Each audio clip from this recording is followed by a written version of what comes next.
I work as a registered nurse for the County of Santa Barbara Behavioral Wellness Program. I wanted to get into nursing because I had a passion for helping people. It's in my DNA to really care about people where they're at, and especially where they're at emotionally, so that's why I like psychiatric nursing. I am a marriage and family therapist, and I work for the Orange County Healthcare Agency. I work at a school in Santa Ana, and I meet with young people, students there, and their families, and I provide mental health services, case management services for students who may be impacted by depression, anxiety, or any type of trauma. I work for Tri-City Mental Health Services. It's in Pomona, California, and I'm a clinical therapist too. Pretty much a licensed clinician that will do individual therapy and rehab work for my clients. I work for Ventura County Behavioral Health, the Transitions Program. I'm a clinician that works with the 18 to 25-year-olds. I'm a service chief too with adult and older adult behavioral health with the County of Orange in our outpatient substance use disorder clinics. I am the program manager at the Academy for Professional Excellence, the BETA program, which is Behavioral Health Education and Training Academy. It's a program that provides training for San Diego County's behavioral health providers. I work for SLO County Behavioral Health in the Prevention and Outreach branch. My title there is a Mental Health Therapist 3. I'm specifically placed at Cal Poly, which is the state university there, to work with young adults who may be experiencing their first case of psychosis. I'm a licensed clinical social worker with the Riverside University Health System Behavioral Health Department. Well, I think one of the things that drew me into this profession is because I've always wanted to be a public servant in some way. I wasn't exactly sure what I wanted to do starting off, but I know I wanted to help those who were underserved and oppressed. What made me want to follow this career is ever since I was young, I loved helping people, and going through my own struggles and challenges in my family, I always was so thankful for people who were there supporting me and getting me through each struggle, so I wanted to do the same. I switched my major from pre-med and went into human development and psychology, and I loved it. Then I applied for my master's degree, and I went in for clinical mental health, and it literally was everything I thought it would be and more, and I feel I've been very blessed with the opportunities that I've had in employment. If you're thinking of moving to here to Santa Barbara area, or even in the Lompoc or Solvang or Santa Maria area, it is a very beautiful place to live. There's so many different places that you can go hiking, sightseeing, lots of little pastry places. There's the little towns of Santa Ynez and Solvang that are close to us that are very quaint and easy to get to. On one side we have the mountains, on the other side we have the ocean. There's biking trails, hiking trails, kayaking on the ocean. There's just so many outdoor activities you could do. It's amazing living here. If you work for the county, you have a host of great benefits. You have a great supportive work environment, but your staff, the people you work with, makes your job fun. I laugh more at this job than I ever have at any job I've ever worked.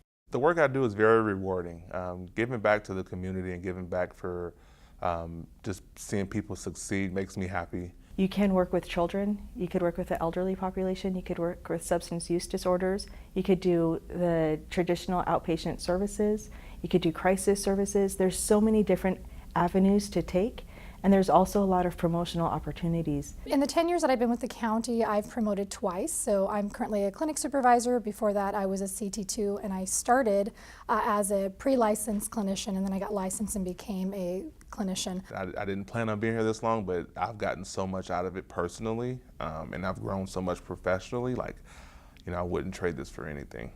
This job is super rewarding for me because I get to work with students in a very personal and very intimate way that maybe a teacher or a school administrator might not have the chance to do. So I had someone come into my life and introduce hope, and kind of made me transform the way I think in my life and overall. And he introduced this idea of walking with someone in their life, in their journey, and introducing hope whenever you can and just being there for them. And that's where the field of psychology opened up for me. You have to put yourself out there and really try and work hard and be persistent. And persistence is what gets you there. So this is my third year at Cal Poly now, and I've gotten to see quite a progression in her life.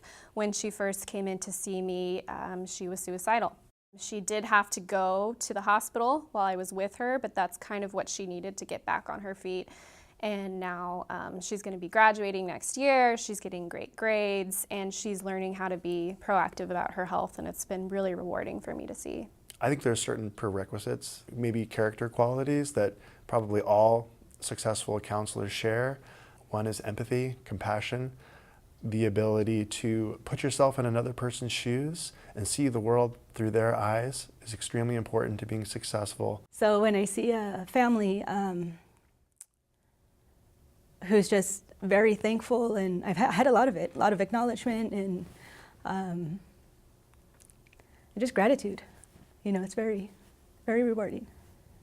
It can be very challenging, but that's part of, I think, the reward, because it's the little things that you see that can mean a lot to individual people that perhaps when you first started the job you weren't really aware of. This person I'm thinking of in particular really blossomed and made great progress towards eventually getting their kids back from the foster care system, and hasn't relapsed in over a year, and her mental health system's remitted quite substantially to the point where now she's employed and thinking about returning to school to go and get a degree. Watching how we all come together as a team for the benefit of our clients is phenomenal. I really enjoy working with the team. It's really exciting. As we grow professionally together, we celebrate that, and so we've gotten to celebrate promotions, and it's a family at this point. There's a huge psychiatry shortage in the country, so recruitment is a big part, and if we're able to retain some of these individuals who we're helping train, we will be better for it, and our communities will be better served. But you're not limited. If you don't know the field you would like to get into, don't let that stop you. Just pursue that path, and as you pursue your path, the doors will open and you'll become clear what direction you're meant to go. It's a professional career, yes it is, and you make a decent living from it. I think I could speak for myself and other colleagues when we say this is more of a calling and a passion for us than anything else. If you had to come up with one word that just encapsulates every facet of your job or everything that is your experience, what would that one word be? Passionate. One word that pops in my head is dedicated. Optimistic. I would definitely say empathy. Hope. Providing hope to those who don't have it. Patience, being able to work with somebody long-term and go on the journey with them. So that one word for my population, for the work I do, for the people I serve, it's raw. Raw, yeah, raw, real, passionate people. That's why I love what I do.